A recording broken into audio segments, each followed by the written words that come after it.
Welcome back to the lab. So this video today, third session of first day of the opening round of New Zealand Super Lap Series down at Taupo Motorsport Park, recently acquired by Mr. Tony Quinn, which should see some good improvements to the park.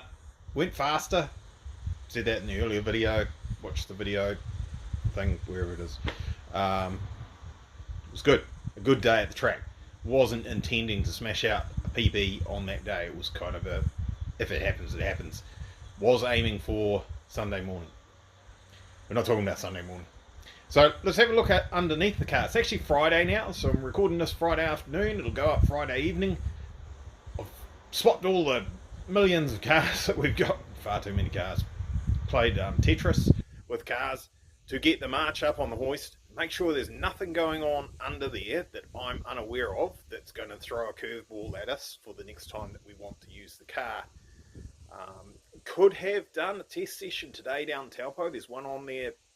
It's probably it's on there right now. They're down there having fun. Didn't want to do that without having a quick look at the car. There's no point in going all the way to Taupo, doing one lap and going, hang on, something not right. Just didn't pull finger hard enough to get it done, basically. So I've put it on the hoist now to have a look. There's an event on the 29th of January. I've been invited to share a garage with someone. That's at Hampton Downs. Hampton Downs is the one we really want to actually do a good time at. So probably doing that. So let's have a look under the car, see where we're at. Yeah, so panels off. Have a looky. I'm not going to take the diffuser off. I can see enough from the top to know there's actually no dramas back there. That's good. It's just as well we didn't go to Taupo. Would have been absolute disaster. In fact, anytime, anywhere, even on the dyno, if we'd driven the car, absolute catastrophe. People of the internet would have had great pleasure in trumpeting about my absolute failure using the car the next time. We had this. There's a screw fell out. One of these screws came out there to hold that water pipe there.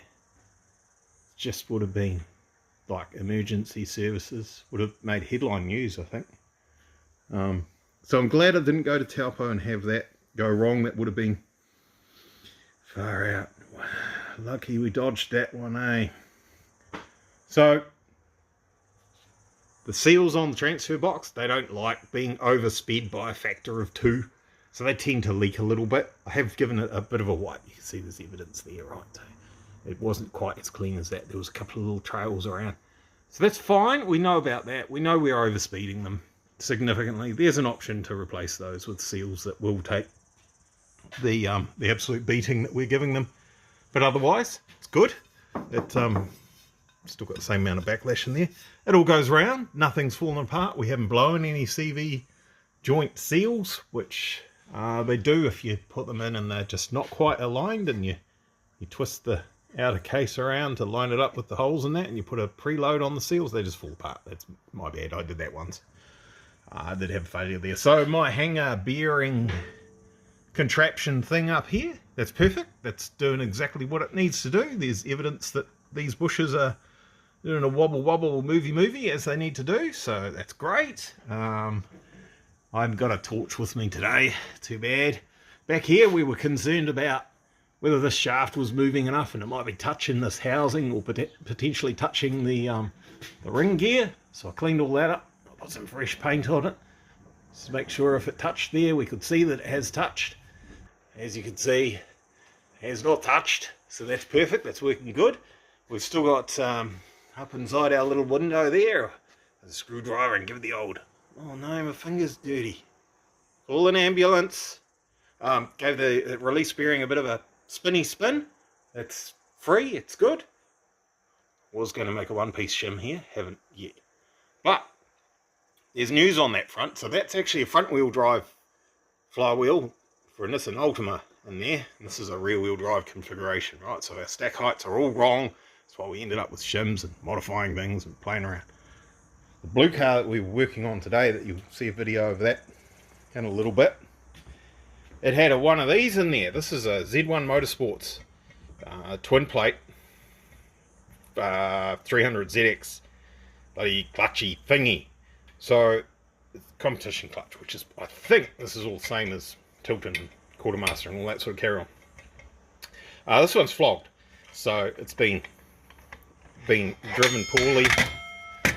They've killed it, they've worn it out, there's no preload on it. So we could get this machined, that surface, chomp this off, put 350Z style stuff on here, and our stack heights will be pretty good and it'll work well in the March. So that might happen when we get to the point where we run out of free play. We've still got some, it'll do. I think it's going to do the season. And then we can look at that, or a custom flywheel, right from the get-go. So, yes, I've been working on that too, and that's still fighting hard, so that's... Figured I'd get this up here on the hoist, have a look at it, make sure I'm happy with everything and that it's actually got no significant work that needs to be done anywhere, which is what the case is. It's good. Then I can stash it away somewhere and worry about the next time I'm going to use it. So our only failure, there he is, our only failure of the car in its testing format, first time out with all those mods and everything, will be blew a silicon coupler. Oh, and a screw fell out. Sorry, that absolutely test. Yeah, that's right. Worldwide news, one screw fell out. That's right. We need to. I can't forget about that. Sorry, my bad. I'm sorry. I'm so dishonest trying to hide that. Yeah, so happy. And under here, I think I spilled some oil in here when I was filling the diff or something like that, and it's run through and it sits in between these two skins and you can't get out. Right. So you put some warmth in it. You put a bit of airflow through here, and it comes out. But that's actually really cool because we've 2 screws came loose. Just, oh, they're going to put me in jail. Is that one loose? No, it's time. 2 screws came loose, so there you go. Those who want to diss and hate and all that. That's actually really cool that we've got just a little bit of a stream there, because it gives us an indication of what the airflow is under the back of the car here.